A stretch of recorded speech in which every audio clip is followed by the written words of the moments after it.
Welcome back to another video from the Debate Room podcast. As you can tell by the title, no explanation needed. Micah Parsons traded to the Packers. This is an emergency video. Just happened a few minutes ago, maybe like 20 minutes ago, and we immediately had to get on to record a video. If you like the content, make sure you guys subscribe to the channel. It's free. It is free to subscribe, bro. Free to subscribe. Like the video. Comment your thoughts on the trade. Who won the trade? I think that's pretty obvious. But follow us on our social media platforms as well. We're gonna get right into it. Micah Parsons traded to the Packers. Q, we're going to start off with your initial reaction. Just happened when you got the notification, when you seen our group chat, when Jordan said it. What's your initial reaction to Micah Parsons getting traded to the Cowboys? So my initial reaction was the Packers is going to the NFC Championship game. Well, it was a rush. It was a rush of a lot of things. Mostly, like, it did everything great for the Packers. The Packers, they made the move. They're super aggressive. They've always been a great organization. Brian Gutekunst, great GM. They're doing what he's supposed to do. You hear the rumblings, you make the offer. Whatever happens, happens. You know what I'm saying? But you got a superstar pass rusher in their prime with your quarterback in their prime. This is Brett Favre getting Reggie White. This is Aaron Rodgers, Clay Matthews, Jordan Love. Like this is we've seen it. This is their history. But for the Cowboys, Jerry Jones, his ego has gotten too big. It's like you said, we was talking earlier. The documentary is out and everything like that. You're seeing exactly how he did things. He's trying to do that same thing now, 30 years later, and it wasn't about the money. It was about control. It was about the showing who runs things and whatnot. Because the money was on the table. If the money was on the table, so what? But Michael would have took it. But you can't negotiate without the agent. And that is literally against the rules. And Jerry Jones told on himself saying we had an agreement. We tried to send it to the agent. The agent was just trying to do his job. He basically slandered the agent all offseason.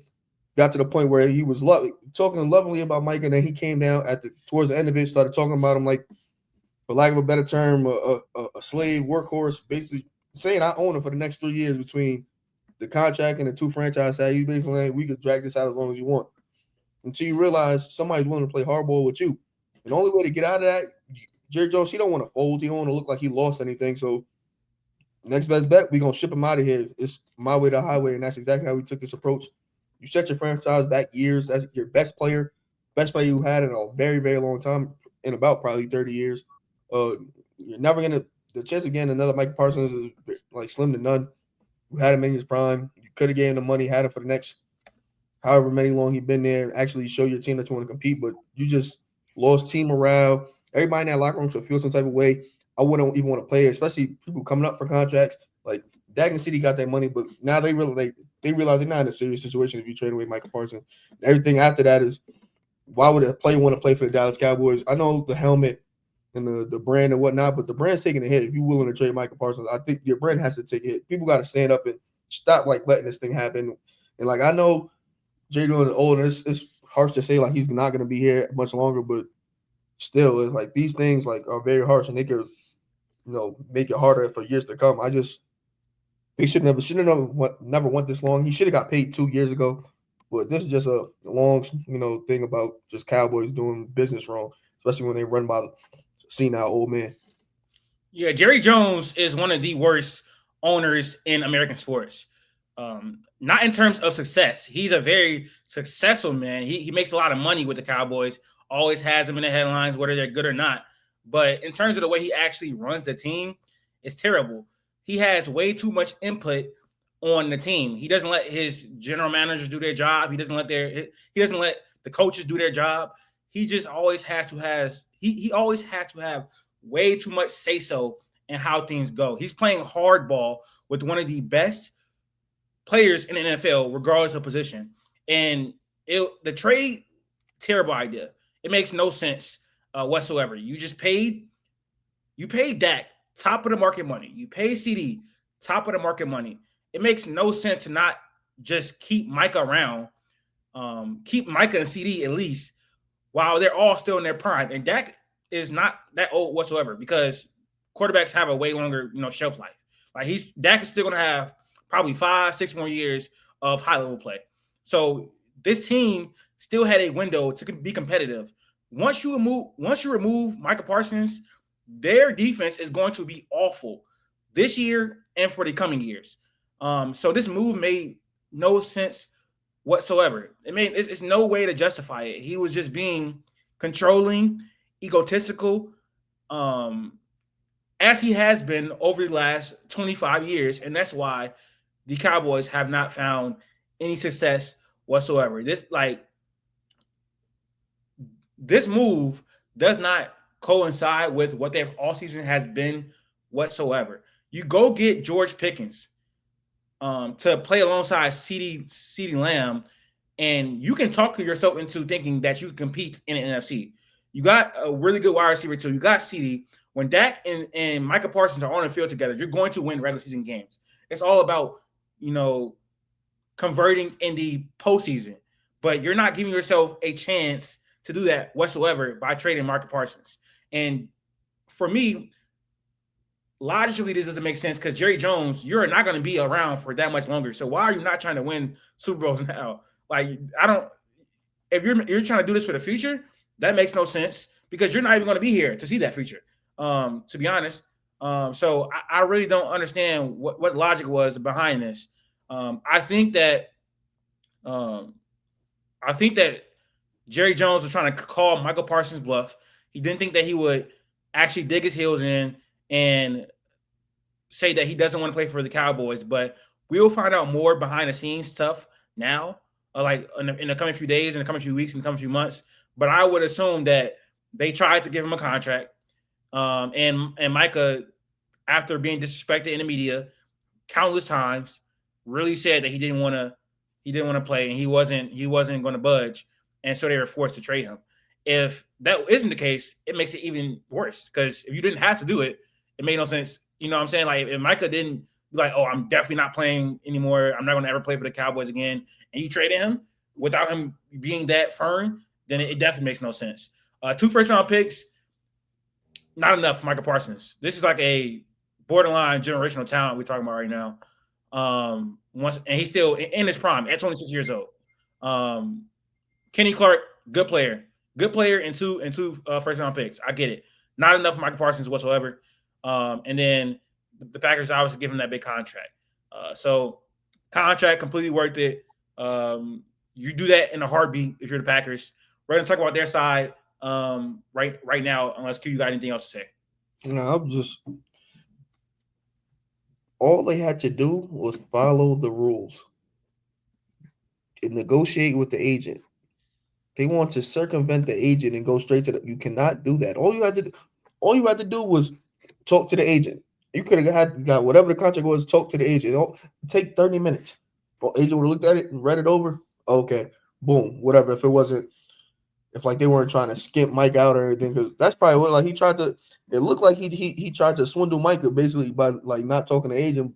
Like that's just all you had to do. Like they just made it hard because they really wanted the my way or the highway type situation. Like it was 30 years ago. I don't agree with none of their tactics. And you know me, I not support the Cowboys, but I thought they were a better team than most people tried to say based on media, internet perception. But now I have no choice but to go on the dark side and just be with everybody else because they're just so silly.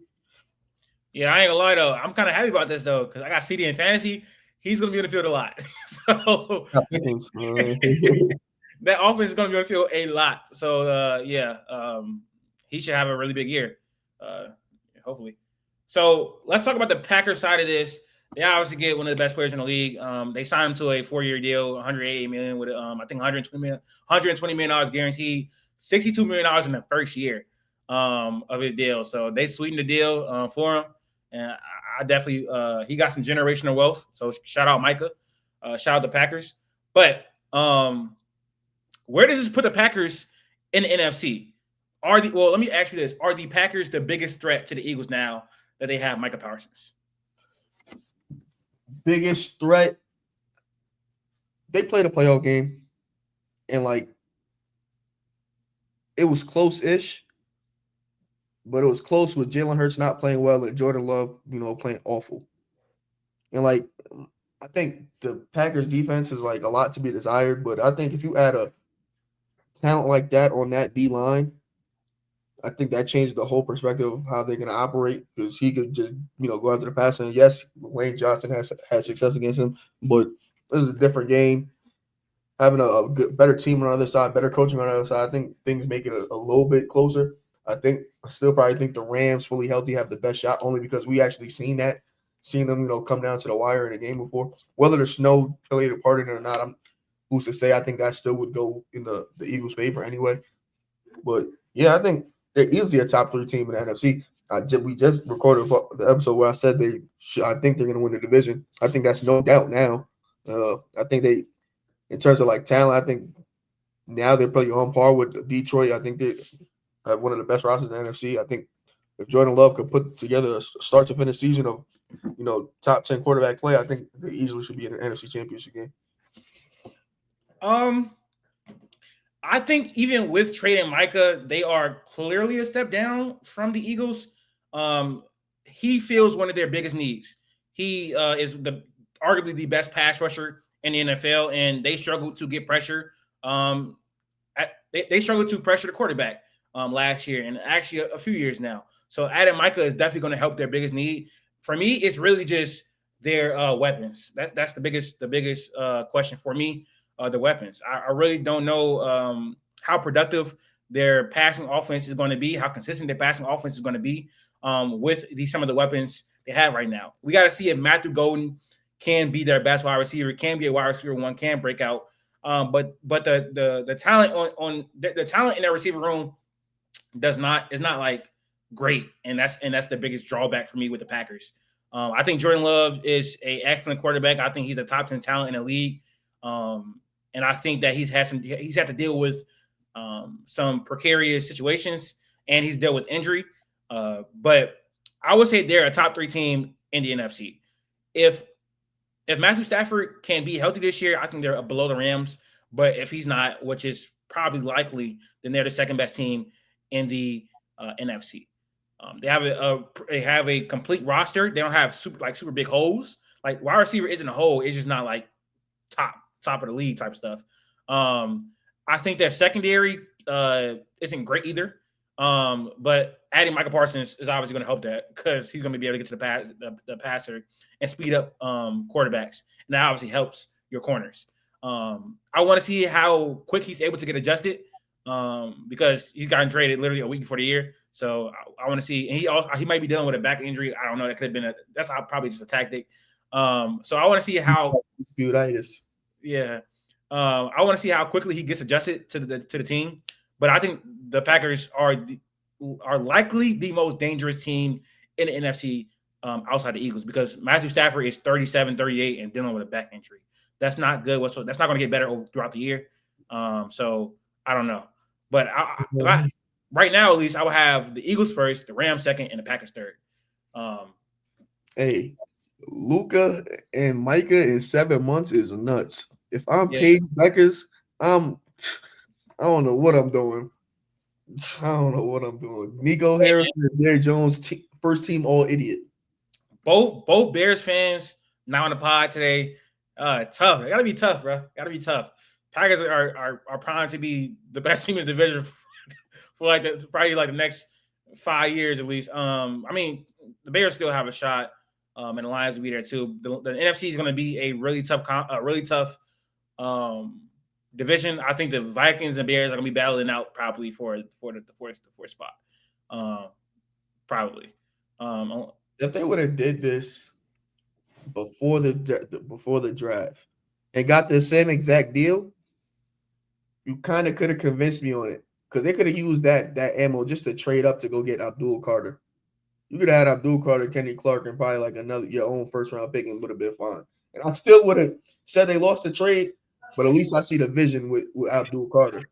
Yeah, they're idiots, bro. Jerry, Greg Jennings ran on the first team first set to celebrate. I just saw that. But crazy blockbuster trade, league altering trade when you trade a play like this. Last thing I want to end with, Q, is what's next for the Cowboys? Where do they go from here? What should be the plan now that you traded your franchise player? in his prime? What should be the plan? The plan is now I think you have to trade Dak. I think you have to trade Dak because you're not like the defense is not going to be good for a while. So you're going to have a lot of time just like going through season. Just he's going to have put up a bunch of numbers. CeeDee Lamb going to put up a bunch of numbers, but they're never going to do anything. Bad coach. Let me not say bad coaching. We don't know what Brian Schottenheimer is, but questionable coaching, no defense is not a good recipe for success. Like I said, if I'm Dak, I'd ask for a trade, preferably Indy, out the way, not a big market, could compete to be the best quarterback in the division, whatever, and he could go about his business. And you get back, hopefully, another player or two, some more draft picks, and just start rebuilding the team over again because there's no way they think they can compete in the near future without Micah Parsons. And even with Micah Parsons, people are already down on him anyway. Yeah, it's irreplaceable impact, irreplaceable play. I just can't see them going to a full rebuild because like how does I don't think Jerry would want to do that. Like at his age, his pride, like I don't think they would want to go to a full rebuild. I don't ever remember them going to a full rebuild. Like they just been able to draft really well. Like I was drafting Dak really good, drafting Zeke really good, drafting the offensive lineman they had really good. So maybe they haven't really went into a full rebuild because of how well they've drafted. Like getting Dak after Tony Romo is a blessing, and they also were mediocre for years, 8-8. So they weren't rebuilding or whatever. But I can't see them doing it because of his age, because of his pride. I don't know. He may think they have a shot to still win. We got to see what he says after this. We obviously know Jerry is one of the most delusional and egotistical people in America, from what we know. So that's going to do it for our reaction to the Micah Parsons trade. Never thought I would hear myself saying that. But blockbuster trade in NFL. Really exciting. We got to reevaluate a lot of the league now. We just did the NFC North. Or we did. We haven't even released that video yet. We haven't released that video yet. We might need to redo it with Max and with Max Q, everybody on there. We might need to redo it because that's a division altering trade, obviously. So we will talk about it. Maybe we'll redo it. We haven't dropped it yet, so we'll see. But that's gonna do it for you for this video, man. Like, comment, subscribe. It really helps us get on the algorithm. And we love y'all. We out.